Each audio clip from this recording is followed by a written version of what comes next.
Welcome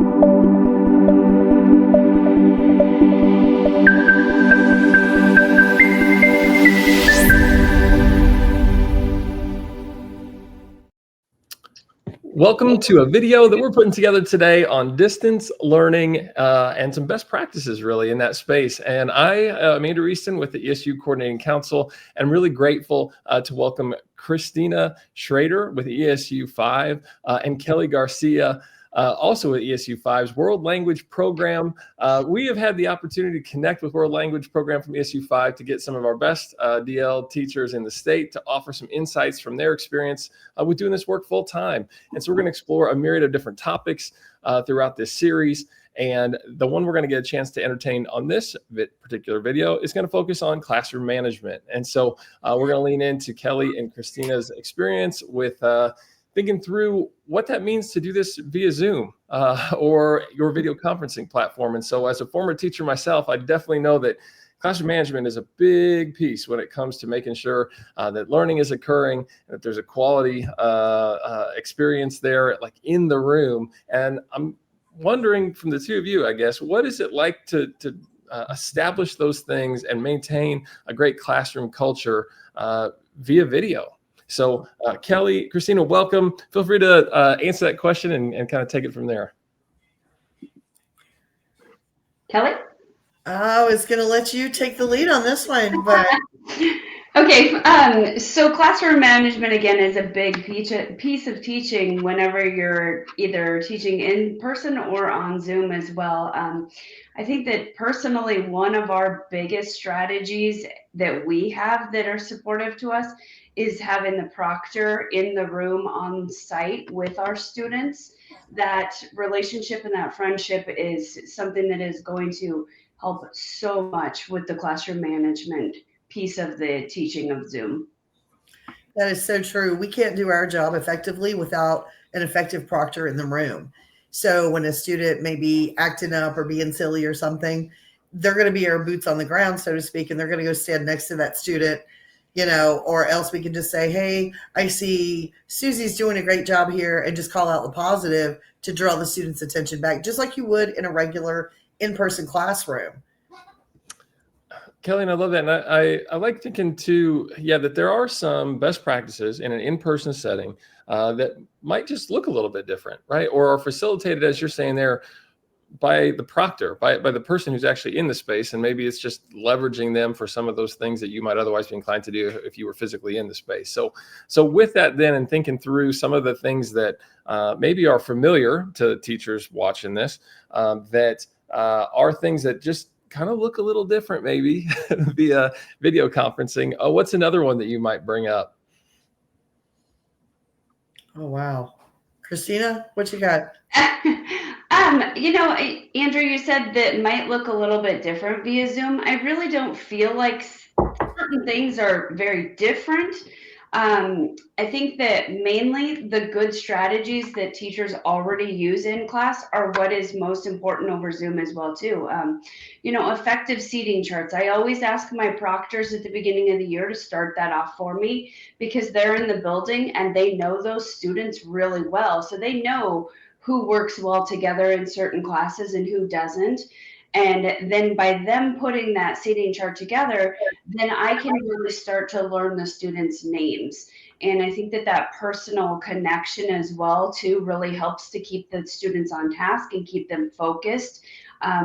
Just as easily as in the classroom, if somebody's a little bit squirrely or acting out at some point, I can very easily just call them by name. I also really like to do the traditional popsicle stick names. I have names on cards for each class, and I randomly shuffle those cards, and I keep my classroom under control. So as far as using those cards and calling students consistently so that everybody gets turns, and it keeps them focused because they don't know who I'm going to call next as well. I like that, and it is very effective. I also like to use the randomizer, the wheel that spins with all their names on it, and then I don't remove the names as they're called on. That way they know they could be up for a question right away again.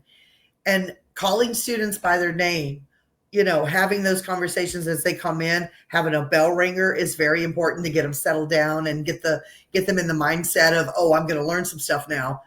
And let's review what we've already learned. You just remind them. But the bell ringers are also part of managing that classroom in that first 5 minutes while the proctor's taking attendance and somebody needs to go to the restroom or whatever. And an exit ticket is also helpful. 2 things you learned today, for example, on the way before they leave the room.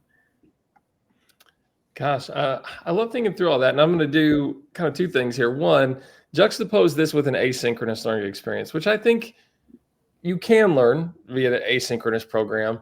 But what's lacking oftentimes there is the personalization that you're talking about. What can be lacking there is the engagement pieces that you're talking about. And yeah, classroom management in large part comes down to the instructional design and sequencing of the learning experience for that day. And just as Kelly pointed out, we're talking bell ringers and the exit tickets down to the popsicle stick strategies and the things that keep students accountable for needing to respond and be active learners and not just passive as they experience it again, which, I know that distance learning as a synchronous alternative to the traditional format sometimes gets held up against asynchronous. And I think it's worth taking a moment to point out the real benefits that DL provides above and beyond some of those types of things. And so with that, then, what are some other aspects? So we got the proctor, we got that intentional design of the structure of the lesson and some of the practices in there.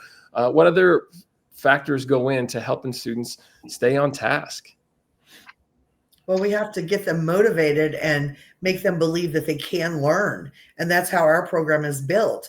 We believe all students can learn, and we can prove that if they do their part of their job. They have to be willing to receive instruction and have a mindset of growth. Yes, actually, I think that another big key factor for my classrooms is the having the screen monitoring programs in the different schools, because that allows me to have very personal conversations with students in the moment on what they're working on, give them some reassurance that, yeah, this looks great. You're doing a fantastic job. That was a perfect sentence. Or, oh, wait, let's switch these words around a little bit. And it's completely in real time because I can monitor and shift through every single one of their screens. And I think just that piece as well really helps to zone in on the classroom management with our Zoom classes. And it definitely sets us apart from the asynchronization classes that are taking place as well, too, because this is an extra effort that we are doing every day in order to make those relationships and make sure that the students are learning correctly and are feeling good about themselves. Yeah, that technology piece is something that when I get a chance to share on distance learning as a statewide project and initiative, we talk about how much has evolved since this work first started. Back in, I think it was 1999, and just the evolution of DL over time. And so if you listen into that and are like, wow, I didn't know that screen monitoring piece might even be a part of some of those pieces for managing behaviors. That's great to hear that that's in practice and that that's helping students. But Christina, you're very lucky that you have that. Not all of us have that. I've just got it at maybe 1 or 2 schools where we can see their screens. So in cases like that, when I don't have that, I just say, hey, would you share a Google Doc with me and let's do some chat here. So there's a way around that if you don't have access to that. There's another way of doing things. Oh, cool. In a different context too, it makes me think of a situation where I had like a Google slide deck, which might accomplish something similar, Kelly, where every student might be assigned a slide, and that's their place where you could sort of monitor their engagement in real time. Would be really cool. So with that, then, if we would like for these video pieces to be relatively short, kind of bite-sized learning and PD for our DL teachers across Nebraska and elsewhere. I'm going to hone in on one piece, though, that I'd love to hear one more time, I guess, with this, is that I can tell there's a personal touch with this as it pertains to students, and everything from the seating chart giving you the ability to know their names. That's familiar to me as a classroom teacher as well, right? If Sam is sitting in the same place every day for the first few weeks, then I know who Sam is regardless of where he sits, but it takes that. how else then does things like calling out students by name, what other, because we got that with the popsicle sticks a little bit, but just speaking to that relationship piece and how you all intentionally foster that with the students that you serve. A lot of my colleagues will go to their ball games or extracurricular activities to make themselves known. I've got several that love going to volleyball and basketball and stuff like that, just to put that personal touch and know that we're just not a floating head on the screen. We're real people behind the screen, and we do care about what their activities are and how they're doing. Right. I would also add to it just a little bit of the social media addition to it. I am obviously not super close to my classes distance wise. And so it's helped me tremendously to be able to be on like the school Facebook page or even like the news Facebook page that is focusing in on those areas in those school districts. Because, for example, the other day, one of my students had just gotten recognized for earning a scholarship to go on and wrestle at a school here next year. And when he walked in, I was able to congratulate him and talk about what a big deal that is for everybody who is in the classroom to listen. And those little tidbits and things we don't know about unless we are a little bit more proactive on our end to be more involved with the social media and the news and the activities that the schools have going on.